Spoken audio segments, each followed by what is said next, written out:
Credit, Debit, Regret by Jordan Dickerson. Nicole woke up on Saturday morning, eager to go on her morning scroll.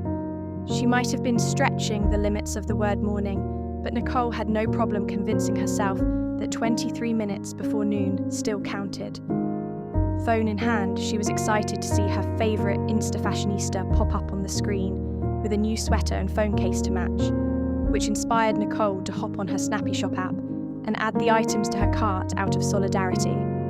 When she went to check out, Nicole had to think long and hard while scrolling through payment methods to figure out which credit card could carry the weight of a new purchase. She made the right choice, and her shipment was set to arrive the next day. She felt bad about spending the money, so she ordered some breakfast from Zip Eats to help herself feel better. That afternoon, Nicole went to play tennis with her friends, Hope, Ruby, and Penny. The girls went shopping beforehand for new tennis clothes and went to a cocktail bar after for drinks. Luckily, Nicole remembered which credit card of hers could carry the burden of such a fun time. Nicole's alarm on her phone woke her up early on Sunday morning. She put on a knee-length dress with a soft floral pattern and headed out.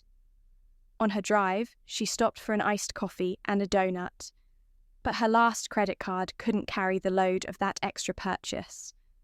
Luckily, the guy who was supposed to be taking Nicole's money thought she was cute and insisted on paying for her breakfast. When Nicole arrived at her grandmother's house, she went right inside. She found her grandmother in the kitchen, and her grandmother greeted her with, "Oh, how are you, dear?" "I'm fine," replied Nicole. "Are you ready to go?" "Would you like some breakfast?" asked her grandmother. "Let me make you something really quick." "No, I'm fine," said Nicole. "All right, dear," said her grandmother. "Let me go to the little girl's room and we can get going." Nicole's grandmother went off to the bathroom, and Nicole glanced at her grandmother's purse left lonely on the kitchen table. When she heard the bathroom fan turn on, Nicole sidled up to her grandmother's purse and started poking around inside. She removed the wallet that was inside and opened it up, removing a $100 bill. A few hours later, Nicole and her grandmother were walking out of church and towards Nicole's car in the parking lot.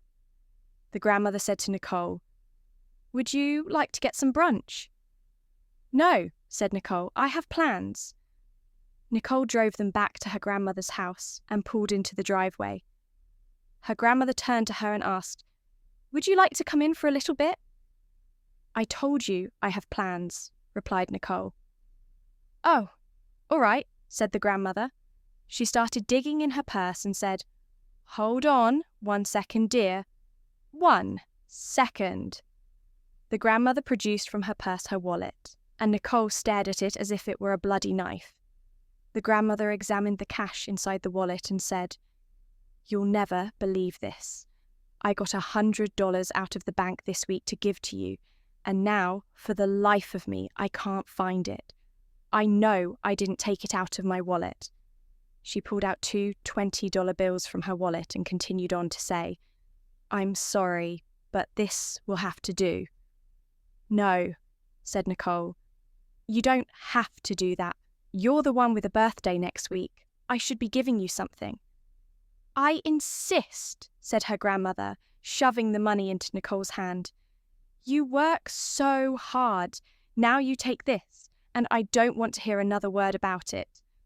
While Nicole was driving home to her apartment from her grandmother's house, she stopped at Burger Town to get a cheeseburger and a strawberry shake.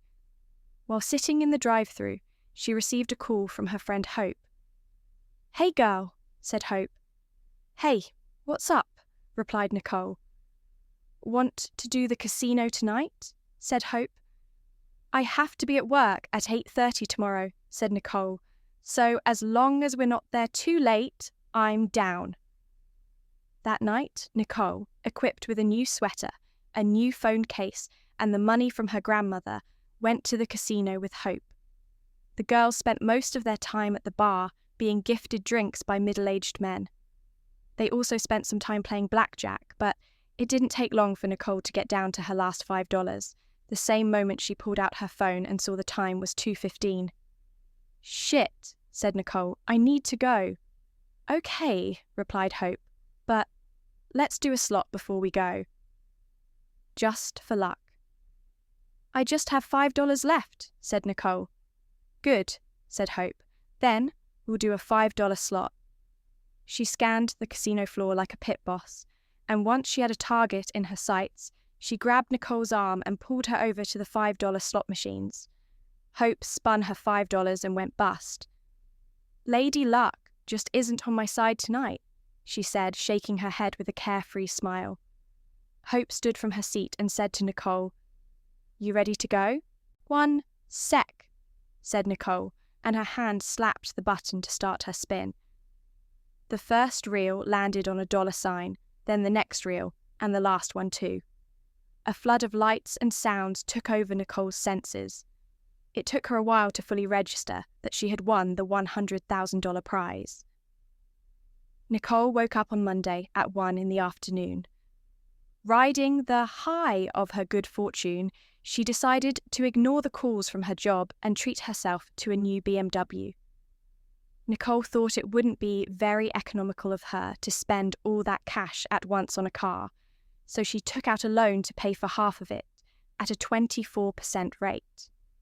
Nicole woke up on Tuesday morning and decided to answer the calls from her job that she had been ignoring. I won't be coming in anymore, said Nicole over the phone to her supervisor. It's just not worth my time. That evening, she treated Hope, Ruby, and Penny to dinner at Lorso, the fancy new restaurant downtown.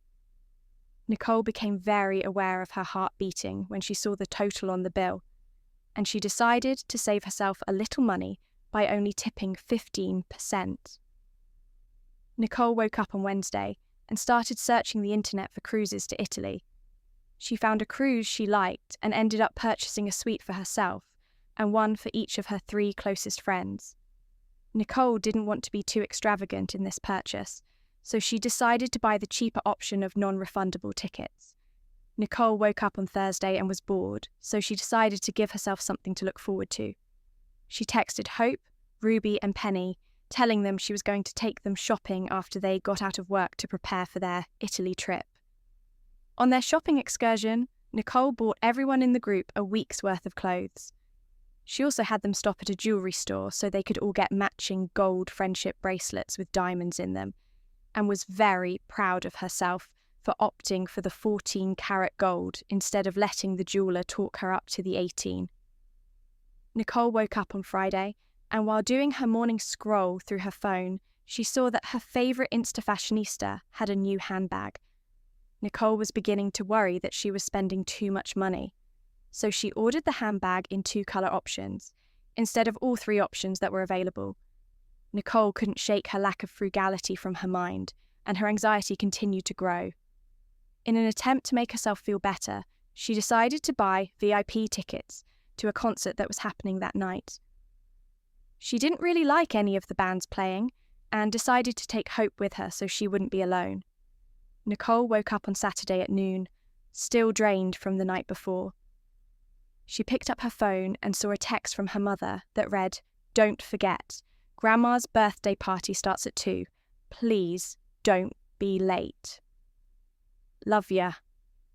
At 1:30, Nicole walked into the jewellery store where she had purchased the friendship bracelets for herself and her friends. She was approached by the same jeweller who had helped her on Thursday, and he said, "Welcome back. I hope all is well with the bracelets." "Oh, yes, thank you," replied Nicole. "Let me guess," said the jeweller. "You decided to go with the 18 carats after all. Don't worry, it happens all the time. Once people see them, they can't get them out of their minds." "It's not that. The ones I got were perfect," said Nicole. "I'm here to get something for my grandmother." "Splendid," said the jeweller, clasping his hands together. "Was there something you had in mind?" "Nothing too fancy," said Nicole. "Do you have like a small gold cross on a necklace?" "Right this way," said the jeweller. He brought Nicole over to an assortment of options. She decided to go with a small cross pendant of 10-carat hollow gold on a simple chain. The total for the purchase came out to $150. Nicole swiped her debit card, entered her PIN, and was met with a message of declined insufficient funds. "I'm sorry," said Nicole to the jeweler. "This is embarrassing. Do you mind if I try one of my credit cards instead?"